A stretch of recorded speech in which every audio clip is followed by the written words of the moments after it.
फांसी की सजा सुनाने के बाद फैसला देने वाला जज खुद ही पेन की निब तोड़ देते हैं। वो ऐसा इसलिए करते हैं क्योंकि इस पेन से किसी का जीवन खत्म हुआ है तो इसका कभी दोबारा प्रयोग ना हो। पेन की निब तोड़े जाने के बाद खुद जज साहब अपना फांसी देने वाला फैसला नहीं बदल सकते। फांसी की सजा देते वक्त उस जगह पर जेल अधीक्षक, एग्जीक्यूटिव मजिस्ट्रेट, जल्लाद और डॉक्टर का मौजूद होना अनिवार्य होता है। फांसी की सजा देने से पहले अपराधी के चेहरे को काली सूती कपड़े से ढक दिया जाता है और 10 मिनट के लिए फांसी पर लटका दिया जाता है। फिर डॉक्टर के परीक्षण के बाद मृत शरीर को फांसी के फंदे से उतारा जाता है। फांसी के फंदे की मोटाई और लंबाई के लिए भी कानून द्वारा कुछ मापदंड तय किए जाते हैं। फांसी की सजा की पूरी प्रक्रिया हमेशा सूर्योदय से पहले पूरी कर ली जाती है, जिससे फांसी की वजह से किसी कैदी पर बुरा प्रभाव न पड़े और जेल में रोज के कार्य निर्धारित समयानुसार चलते रहें। फांसी की सजा से पहले जेल प्रशासन के कानून अनुसार अपराधी से उसकी आखिरी इच्छा पूछकर उसको पूरा करना पड़ता है, जिसके तहत वो उसके कुछ खाने, कोई किताब पढ़ने या उसके परिवार से मिलने की अनुमति दे सकते हैं। फांसी की सजा से पहले अपराधी को जल्दी सुबह उठाकर नहाने के लिए ठंडा और गर्म दोनों तरह का पानी दिया जाता है और उसके धर्म से जुड़ी किताबें प्रार्थना करने के लिए भी दी जाती हैं। फांसी की सजा देने से पहले कानून अनुसार अपराधी के घर परिवार को 15 दिन पहले ही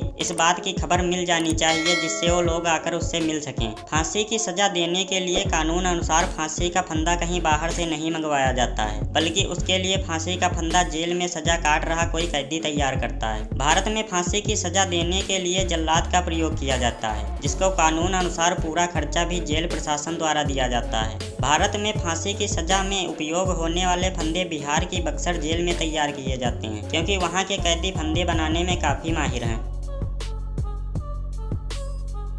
दोस्तों, अक्सर आपने काला पानी की सजा के बारे में सुना होगा। यह सजा सबसे भयानक और सबसे कठिन सजा थी। यह सजा क्यों और किसको दी जाती थी, आइए जानते हैं। काला पानी की सजा बीते जमाने की एक ऐसी सजा थी जिसके नाम से कैदी कांपने लगते थे। दरअसल यह एक जेल थी जिसे सैल्यूट जेल के नाम से जाना जाता था। आज भी लोग इसे इसी नाम से जानते हैं। आपको बता दें, यह जेल अंडमान निकोबार द्वीप की राजधानी पोर्ट ब्लेयर में बनी हुई है। इसे अंग्रेजों द्वारा भारतीय स्वतंत्रता संग्राम के सेनानियों को कैद रखने के लिए बनाया गया था, जो कि भारत की भूमि से हजारों किलोमीटर दूर स्थित है। काला पानी का भाव संस्कृत शब्द काल से माना जाता है, जिसका अर्थ होता है समय या मृत्यु। यानी काला पानी शब्द का अर्थ मृत्यु के स्थान से है, जहां से कोई वापस नहीं आता। इस जेल की नींव 1897 में रखी गई थी और 1906 में यह बनकर तैयार हो गई थी। इसकी प्रत्येक कोठरी 15 × 8 फीट की थी। इन कोठरियों में 3 मीटर की ऊंचाई पर रोशनदान बनाए गए थे, ताकि कोई भी कैदी दूसरे कैदी से बात कर ना सके। यह जेल गहरे समुद्र से घिरी हुई है, जिसके चारों ओर कई किलोमीटर तक सिर्फ और सिर्फ समुद्र का पानी ही दिखता है। इसे पार करना किसी के लिए भी आसान नहीं है। इस जेल की सबसे बड़ी खूबी ये थी कि इसकी चहारदीवारी एकदम छोटा बनाया गया था, जिसे कोई भी आसानी से पार कर सकता था। लेकिन इसके बाद जेल से बाहर निकलकर भाग जाना लगभग नामुमकिन था, क्योंकि ऐसा कोशिश करने पर कैदी समुद्र में ही डूबकर मर जाता था। इस जेल का नाम सैल्यूट पड़ने के पीछे एक वजह है। दरअसल यहाँ हर एक कैदी के लिए एक अलग सेल होती है